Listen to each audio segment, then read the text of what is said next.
en la No, mentalidad. pará. El pobre no elige ser pobre, pero sí elige salir de la pobreza. Y yo lo aclaré. Si tu abuelo estuvo en una villa, tu viejo estuvo en una villa, y vos estás en una villa que no hiciste nada para salir. Y si vos te pones a vender sándwiches de milanesa en la puerta de la villa, salís de pobre.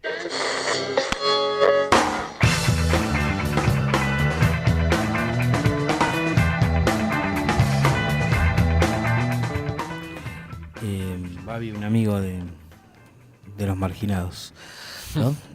Un amigo de los marginados, sí. Marcelo Feliu, candidato a concejal por cumplir, ¿cómo andás? Muy bien, nuevamente muchas gracias por la invitación. Bueno, hablábamos de un sábado duro, ¿no?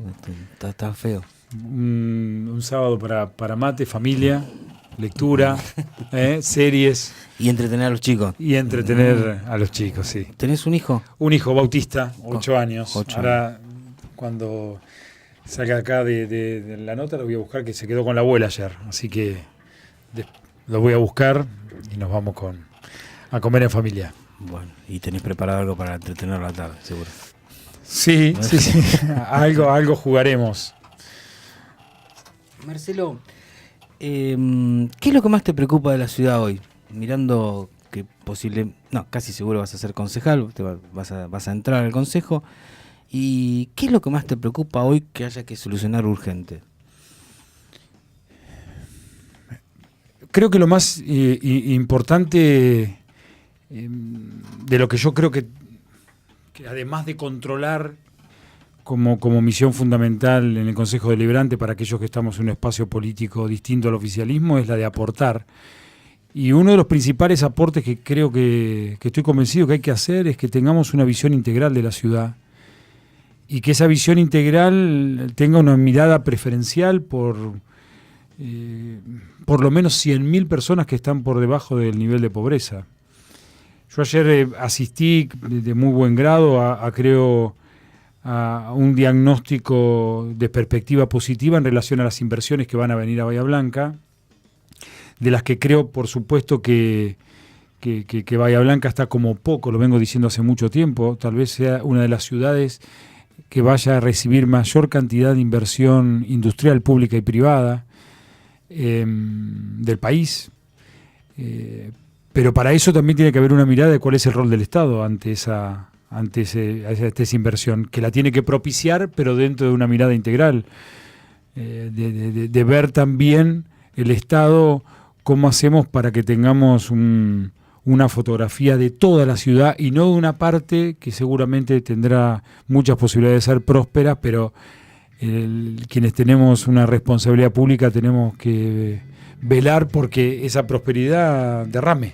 Claro. Y ese rol es fundamental de la política, que tiene que conducir ese desarrollo, acompañarlo, pero conducirlo y transformar esa legítima construcción económica individual en beneficios generales. Y creo que eso es una de las primeras cosas que tenemos que aportar, el aportar la necesidad que en el Consejo Deliberante sea un lugar donde se vea la ciudad entera, y en esa ciudad entera hay los últimos índices públicos oficiales, tanto del INDEC como de los datos de la municipalidad, señalan que entre pobreza y vulnerabilidad estamos alrededor de las 100.000 personas, y si sumamos a las personas más propensas a ingresar a la vulnerabilidad, que son aquellas que no están capacitadas o no tienen poder de poder enfrentar la vicisitud económica que nuestro país nos tiene acostumbrado,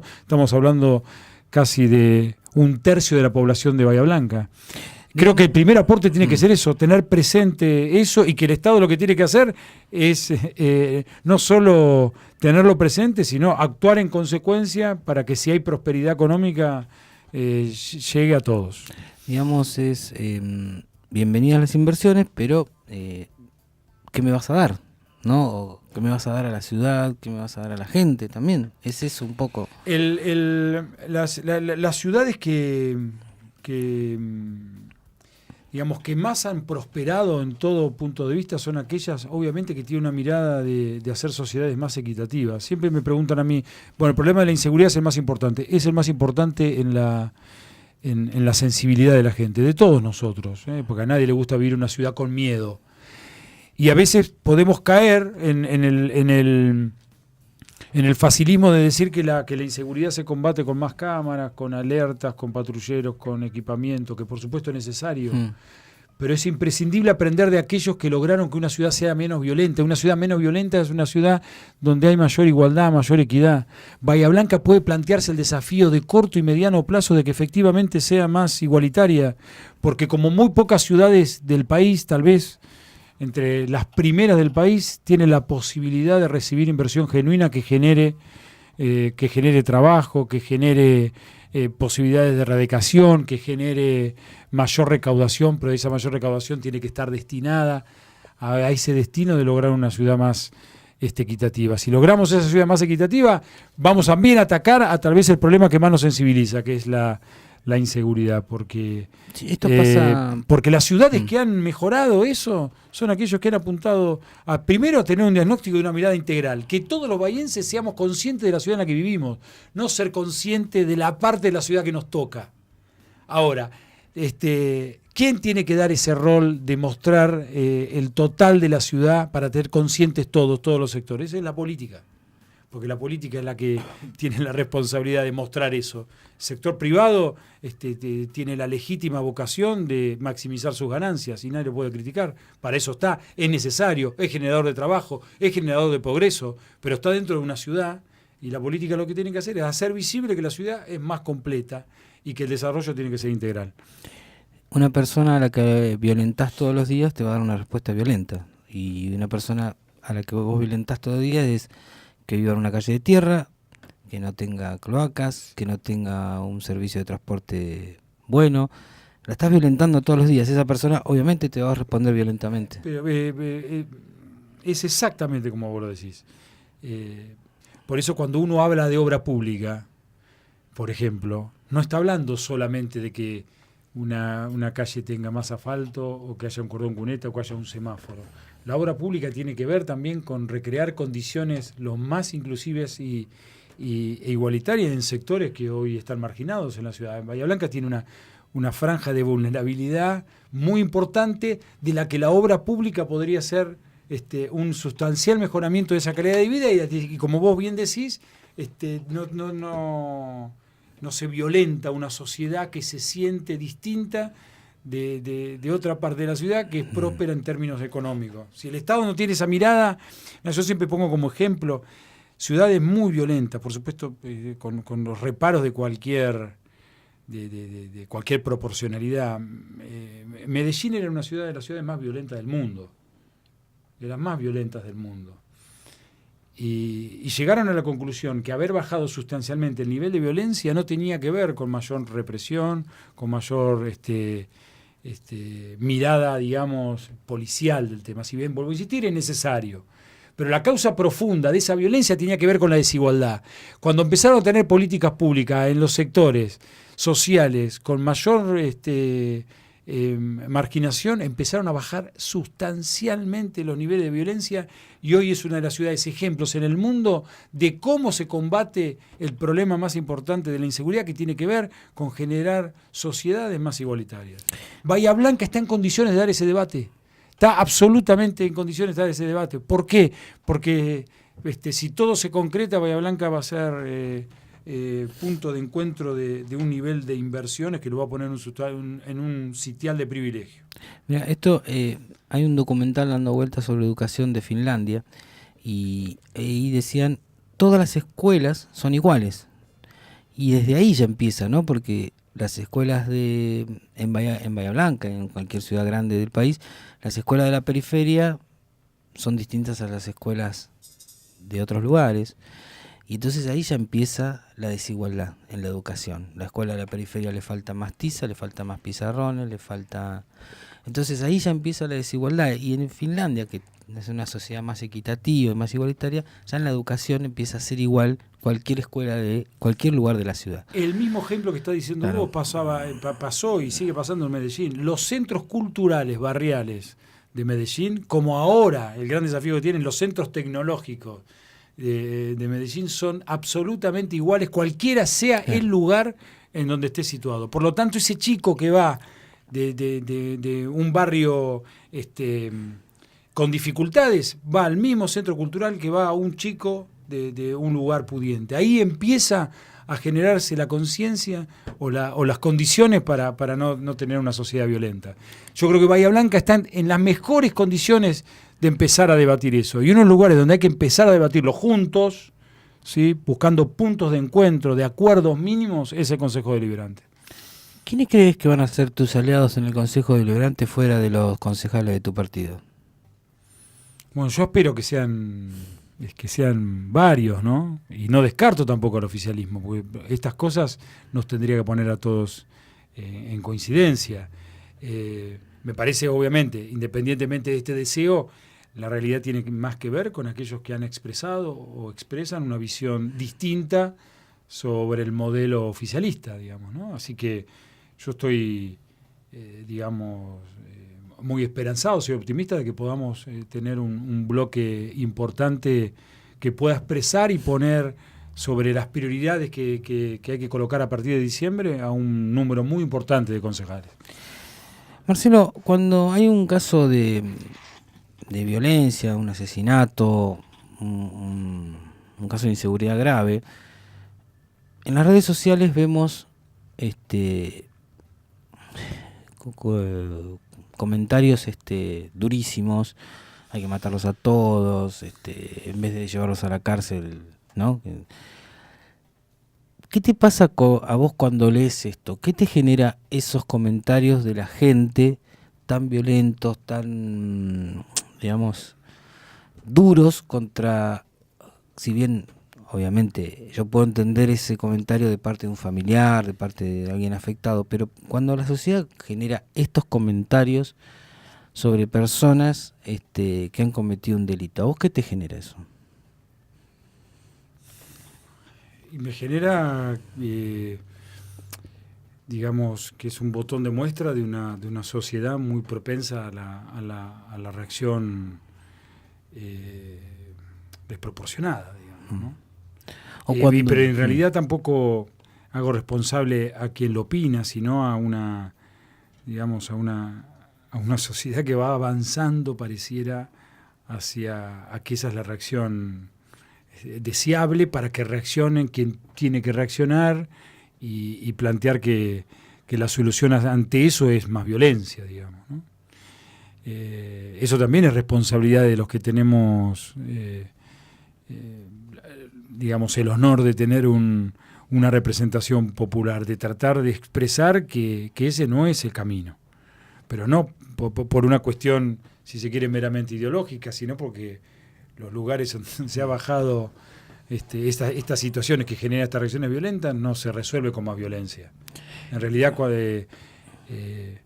digamos, fomentar desde el Estado, si se quiere, cualquier nivel o en cualquier función del Estado, en cualquier poder del Estado, en realidad lo que hace es profundizarla.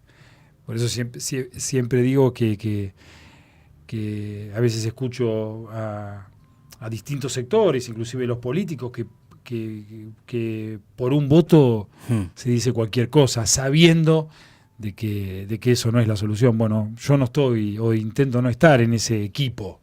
Yo prefiero tal vez tener un voto menos, pero ser consciente y coherente con lo que creo, lo que es mi convicción, que en realidad el camino de una sociedad menos violenta empieza por un Estado que tenga claro hacia dónde tiene que apuntar para que efectivamente exista menos violencia, pero no por una cuestión teórica, sino por donde se ha aplicado efectivamente ha funcionado. Hay una regla de la cual yo estoy convencido, que tiene que ver con las ciudades más justas, más seguras, son las más equitativas. Y donde mejor funciona la política de seguridad, cuando esa conducción de la política de seguridad es a través de la política legitimada. Dos cuestiones que para mí tienen que recrearse en todos los niveles, inclusive en Bahía Blanca. Y con aquellos que califican a quienes reciben planes sociales de vagos, de gente que no quiere trabajar, ¿qué te genera eso? ¿Qué te parece? ¿Por qué hay un sector de la sociedad que ataca a toda esta gente que en algún momento ha estado marginada y que, como es lógico, el Estado los tiene que ayudar? Y la misma reacción. A mí me parece que a veces algunas digamos, algunas políticas sociales mal implementadas han servido de justificativo para una conclusión como la que vos decís, que no debería ser general, digamos. Pero el Estado tiene la obligación ¿Quién se va a hacer cargo de los pobres si no es el Estado, no? Totalmente, dar una mano, porque siempre digo, la iniciativa privada tiene la legitimidad de trabajar sobre su interés privado. Si no lo hace el Estado, no lo hace nadie. Y eso también, si creemos que esa receta que se señalaba mucho en la década de los 90 con el liberalismo y que Argentina ascribió, lamentablemente, terminamos en el 2001. Yo creo que tiene que haber el Estado tiene la obligación de asistir a aquellos que están en una situación hoy de extrema vulnerabilidad. Vuelvo a insistir, Bahía Blanca tiene entre pobreza e indigencia cerca de 100.000 personas. Y si a eso le subimos las personas que están prontas a ingresar a una situación de vulnerabilidad, 130.000, casi el 40% de la población, ¿quién tiene la obligación de echarle el ojo a eso? ¿La inversión privada? No. Porque es otro al fin. Sí. Por más que tengan responsabilidad, tengan solidaridad, el que lo tiene que hacer es el Estado. Marcelo, vos sos peronista desde siempre. Desde siempre. Bien. ¿El peronismo abusa de los planes sociales? ¿Hasta cuándo tiene que durar un plan social? ¿Cuántos años tiene que durar un plan social? El plan social, tal como está entendido, la primera etapa tiene que ver con la asistencia, con atacar la urgencia. Eso tiene que ir inmediatamente acompañado con un proceso de capacitación y de reinserción laboral. Y para eso, obviamente, también se necesita un modelo de país, un modelo económico que genere condiciones para mano de obra estable, ¿sí? Así que, nada, no debería durar poco. Claro. Debería durar poco, pero el tiempo de la duración tiene que ver con el proceso de creación de puestos de trabajo genuino, ¿no? Y vuelvo a decir lo mismo. Me parece que en Bahía Blanca estamos en la antesala de una gran posibilidad de que entre todos los sectores políticos, empresarios, tengamos esta mirada integral de la ciudad, porque nos va a permitir a nosotros un enorme desafío de que Bahía Blanca puede crecer económicamente, pero puede crecer socialmente. Estamos, me parece, ante una oportunidad única. ¿Qué sentiste al leer la carta de Cristina el otro día cuando convocaba a toda la oposición a unirse y a ir y a votarla a ella casi, ¿no? ¿Qué sentiste vos con eso? Sentí primero la confirmación de que lo que mejor no hubiera pasado a la oposición a este gobierno es que hubiéramos ido a una PASO, que efectivamente se eligiera quién mejor representa a la oposición. De hecho, esa carta en realidad lo que termina diciendo es que divididos es muy difícil. Precisamente es lo que señalábamos nosotros. Pues lo que tenemos que hacer es ir a una PASO de todos los sectores opositores, los que se dicen peronistas, a una interna que gane quien tenga que ganar, el que decida la gente, y a partir de ahí potenciar el espacio opositor. Yo noté una confirmación en esa carta de lo que nosotros planteamos antes de agosto, digamos, y creo que es algo que seguramente hay que plantear después de octubre para hacer una alternativa potente a este modelo del cual nosotros no compartimos. Y cuando viste lo que pasó con el Pata Medina, ¿qué? No, nada, lo que declaré, ¿no? Me parece que yo estoy en contra de cualquier tipo de extorsión, ¿no? Y está la justicia actuando, y yo creo que una de las cosas que tiene que, digamos, que Argentina tiene que mejorar, tiene que ver también con la justicia, ¿no? Hay denuncia y tiene que haber respuesta rápida, ¿no? Con respecto a esto, pero yo lo único que puedo decir que me parece que en principio, por lo que se señala, y lo digo en términos potenciales, porque no sé más que lo que es los trascendidos o la información periodística, ese, si fuera cierto, no es el modelo sindical que creo que necesitamos todos, principalmente los trabajadores, ¿no? Marcelo,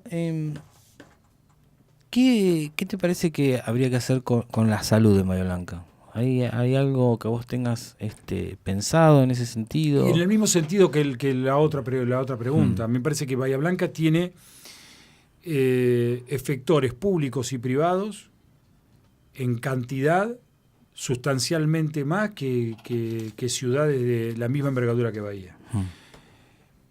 Ahora, ¿eso significa no se puede mejorar? Sí se puede mejorar, y mucho. Al contrario, digamos, el tener tanta oferta, lo que hace nosotros es que el Estado coordinarlo de tal forma de que la oferta en política sanitaria mejore. Yo sigo pensando de que la atención primaria hay que descentralizarla, digamos, ¿sí? Es decir, que la gente tiene que venir menos al hospital municipal y mucho más a las salas médicas. Me parece que las salas médicas lo primero que hay que hacer es aumentar el horario de atención. Claro, ¿sí? sí. No tengo ninguna duda de eso. Eso te iba a decir, ¿no? Porque hay que aumentar el horario. Muy corto, sí. Sí, primero aumentar el horario. Segundo, resolver definitivamente la carrera profesional sanitaria, para que sea tentador, para que los profesionales vayan se vean, digamos, tentados en el mejor sentido de la palabra, de ofrecerse como profesionales en la salud pública. Y creo que Bahía Blanca está en condiciones de eso, ¿no? Y se viene señalando hace muchísimo tiempo, pero todavía no se ha implementado. Creo que por ahí debería ir fomentar lo que es la atención primaria, desconcentrar el hospital municipal, coordinar las distintas especialidades entre el hospital Pena y el hospital municipal, pero creo que Bahía Blanca también en eso está en condiciones de poder mejorarlo, pero lo primero que yo veo en todas las recorridas barriales que hacemos es que la gente lo primero que reclama es precisamente lo que tiene que esperar, los turnos, los horarios que complican, la necesidad muchas veces de, ante no encontrar la respuesta, irse al hospital municipal con lo que todo eso significa. Entonces, seguir trabajando en la atención primaria en los sectores barriales, que creo que es la demanda prioritaria de salud en Bahía Blanca. Y hay un tema que no se toca mucho a la hora de escuchar propuestas de los concejales o cuando van o cuando se postulan a intendente. ¿Qué se puede hacer desde el deporte en la ciudad? ¿Qué se puede hacer desde la municipalidad en el área de deportes para tener algo, quienes no tienen la posibilidad de ir a un club o de estar en un lugar más profesional, entre comillas? Yo creo que digamos, lo que se puede hacer en el deporte está dentro de lo que yo creo que tiene que hacer el Estado con respecto a las ONG o las organizaciones de la sociedad civil, entre lo que los clubes son una parte sustancial.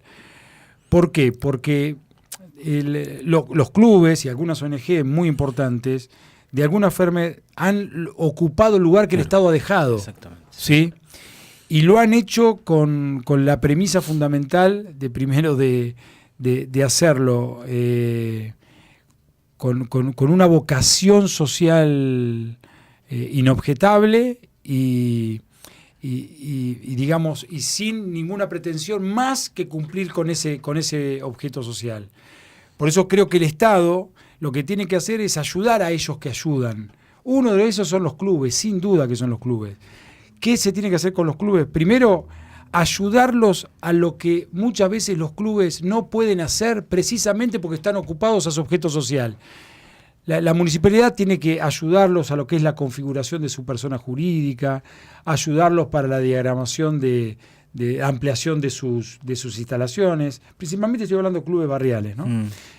La posibilidad de tener sus regímenes contables al día. ¿Por qué digo esto?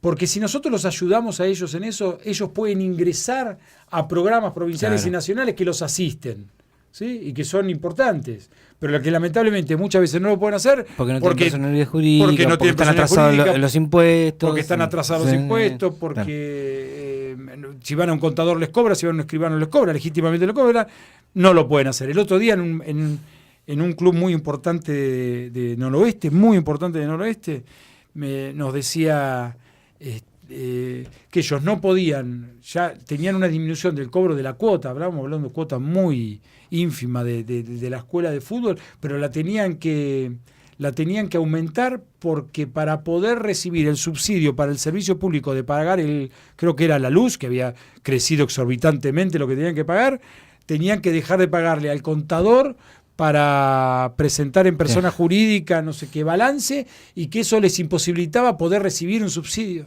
Imagínense un grupo de padres, un grupo de dirigentes que están todos los días sacando plata de su bolsillo para tratar de sostener y contener a los jóvenes de ese barrio, si tienen que ocuparse de cuestiones burocráticas, técnicas, y bueno, hacen una cosa o hacen otra. Eso lo puede hacer tranquilamente, solo con decisión política, el Estado municipal. Y les puedo asegurar que cuando uno ayuda a los que ayudan, ellos lo multiplican. Eso es una cuestión que para mí sería muy importante poder hacerlo y propiciarlo, obviamente, desde el Consejo, ¿no? En un momento había, creo que fue fines de la década del 90, había un Consejo Municipal del Deporte, que eso sería muy importante poder recrearlo, donde ponían en una misma mesa toda esta problemática y el Estado tenía la obligación, en este caso el Estado municipal, de tener una política pública general, y agrupaba a todas las asociaciones deportivas de la ciudad, que son